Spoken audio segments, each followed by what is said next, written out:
Welcome back, everyone. Welcome to Sony and our presentation on C3 Portal, a breakthrough service empowering you to remotely manage your entire workflow, not to simply create content, but to also efficiently control it. In today's production environments, more than ever, you've told us you need to work more economically while making efficient use of existing resources, and we've listened. Demand for all forms of video is surging, and not just for time-critical content like news, but also for various forms of creative content like commercials, reality shows, and music videos, for both traditional broadcast and streaming media platforms. C3P stands for Camera, Connect, Cloud, Portal, and has evolved from years of customer feedback building upon our XDCam Air platform. It's about accessibility, it's about speed, it's about flexibility, it's about economy, and it's about efficiency. C3P leverages Sony's industry-leading imaging technologies to accelerate contribution workflows as never before.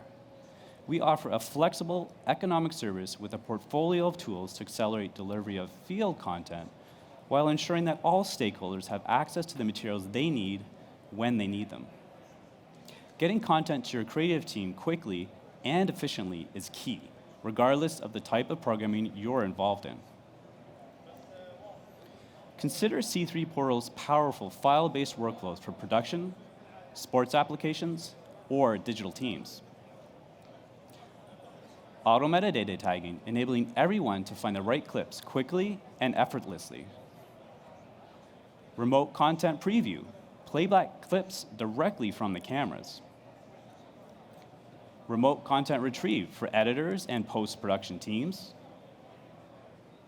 Remote camera control to facilitate on-location shoots. High-quality, low-latency streaming for news applications. And speech-to-text transcription for efficient word-based searches and closed captioning support. So we're going to switch to my laptop here, and I just want to show you how easy this system is to use. We're logged in on a Windows PC right now. It can be a Mac PC. We're running Chrome browser. Once you're logged in, our first page here is our Live tab. And we can see at the very top our transmitters. These are our network-connected cameras that are now connected into our cloud system here. We have a variety of different types of cameras, our cinematic cameras and our ENG cameras that support network connectivity. Once they're online and connected to the internet via RJ45, a MiFi connection, a Wi-Fi connection, you will see them populate up here in the Live Transmitter tab. In the bottom, we have our receiver section.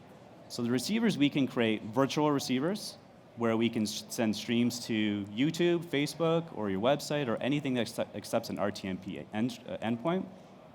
And we also have physical receivers as well that can take a stream from the camera to a physical receiver as an SDI output at a very low latency.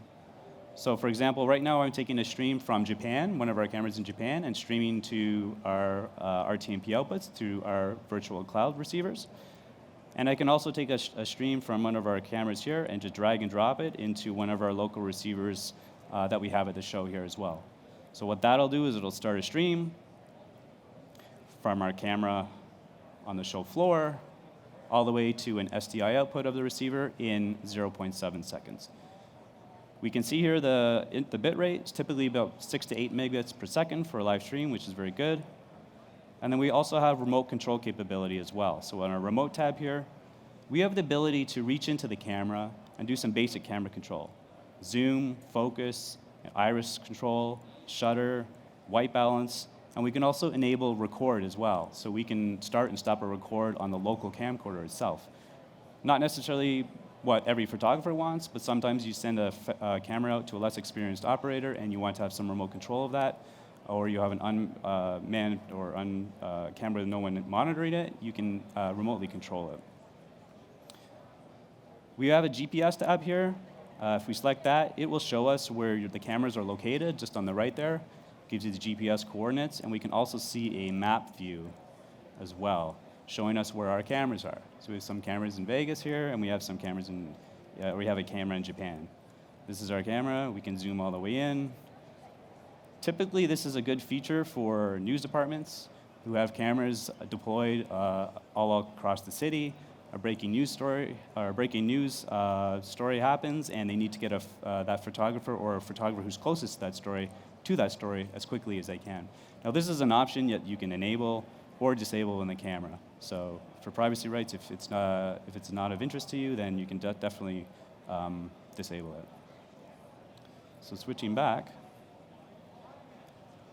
how often have you had to spend valuable time visually sorting through content because there's been no straightforward way to easily identify clips? C3P simplifies file management by sending story names directly to your in-field cameras so that any recorded clips are tagged and identified during acquisition for easy search and find later. Going back or switching back to my laptop here, I'm going to show you how we can customize a story name and send that to a camera. So in this case, what I can do as a producer is create a story, and we'll do that here, I'm going to call it Quarton Lake. Once we've created the story name, we can select that and push it out to one or many cameras. So I can take the story name and push it out to our camera here. Our camera here, and assign it. What that means is that what we just did there was created that story name and pushed it out to the camera. The camera will now display that on the viewfinder. So we'll switch back to the viewfinder. This is what the photographer would see in the camera, Quarton Lake, that story that we just generated.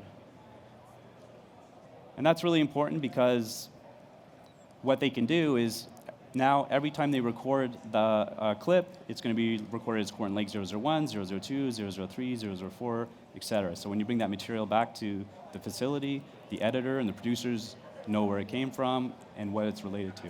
And you can, as a camera operator, go through and select different stories as well.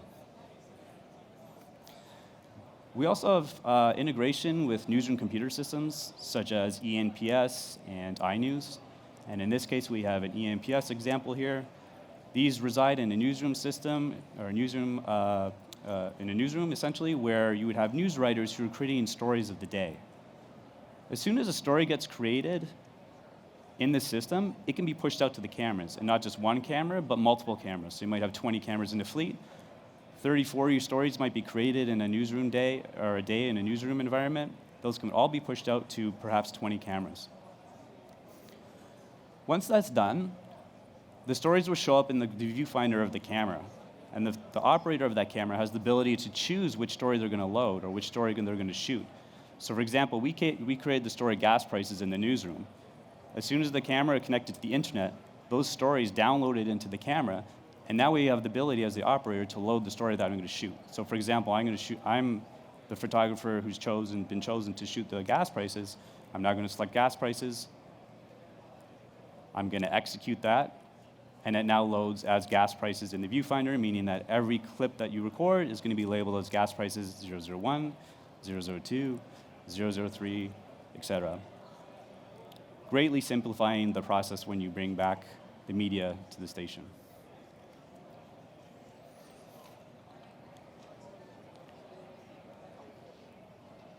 So I'm going to switch to show you the live transfer.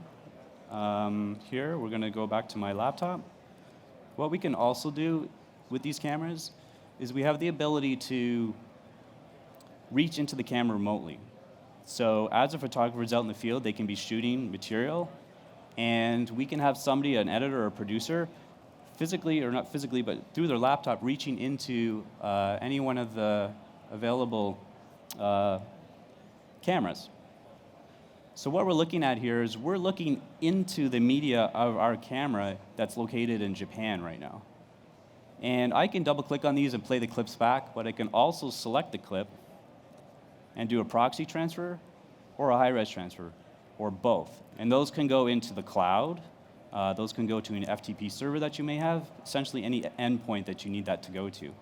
We can also set the proxy transfers to automatically transfer as soon as a clip is recorded in the camera.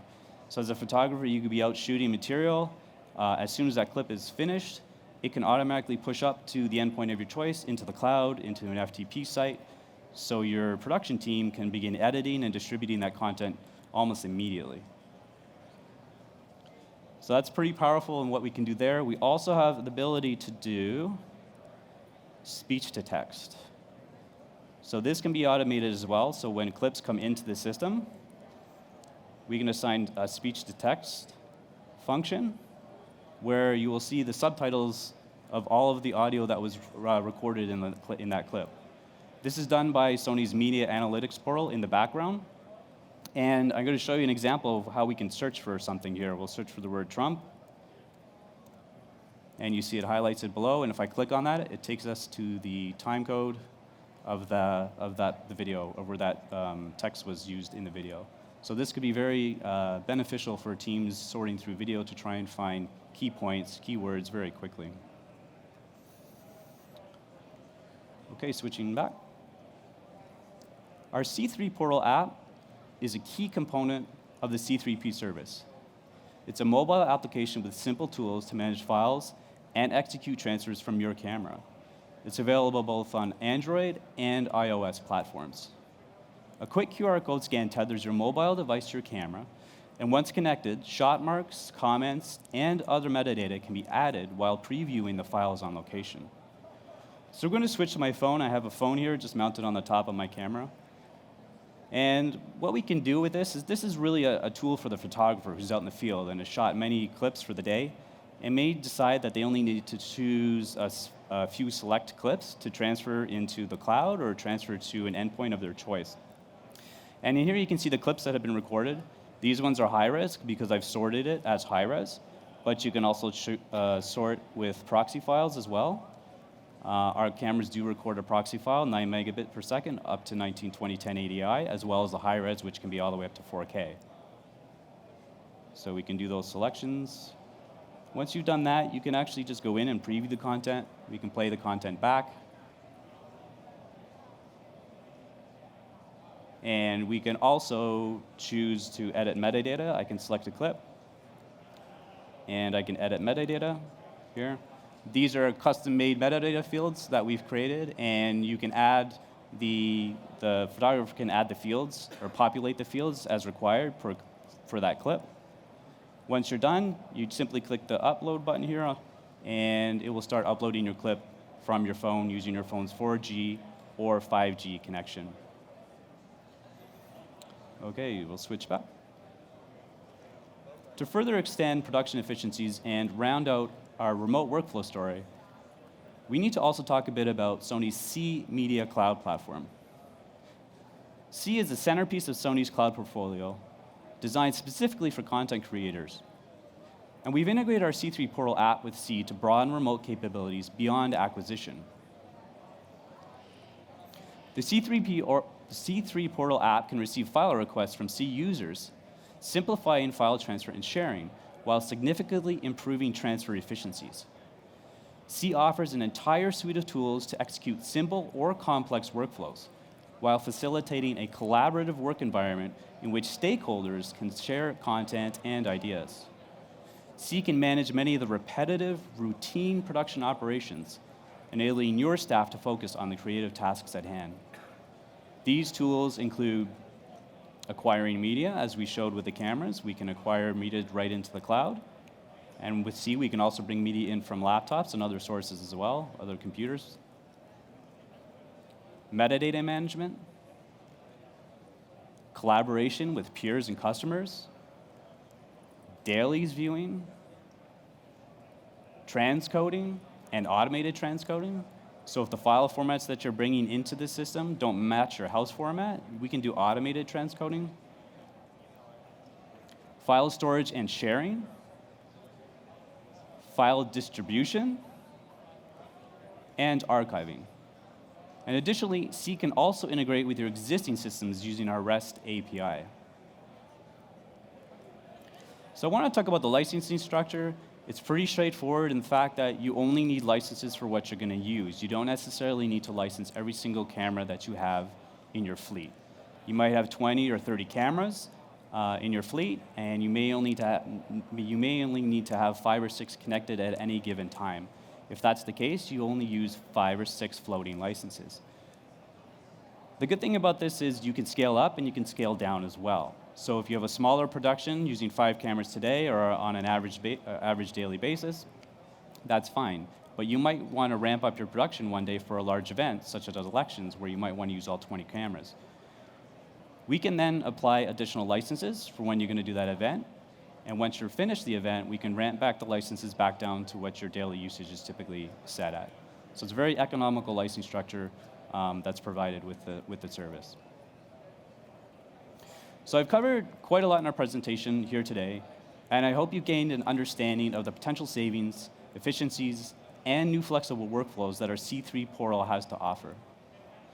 Whether you're gathering news, creating content for social media and streaming platforms, shooting a documentary, or reality production, work smarter by offering your creative teams effective, economical tools with faster access to content, high-quality streaming, metadata efficiencies, and remote control capabilities. Thanks for your time today, and please be sure to come visit us for a demo to further explore the possibilities of Sony's C3 portal and C Media Cloud services. Thank you.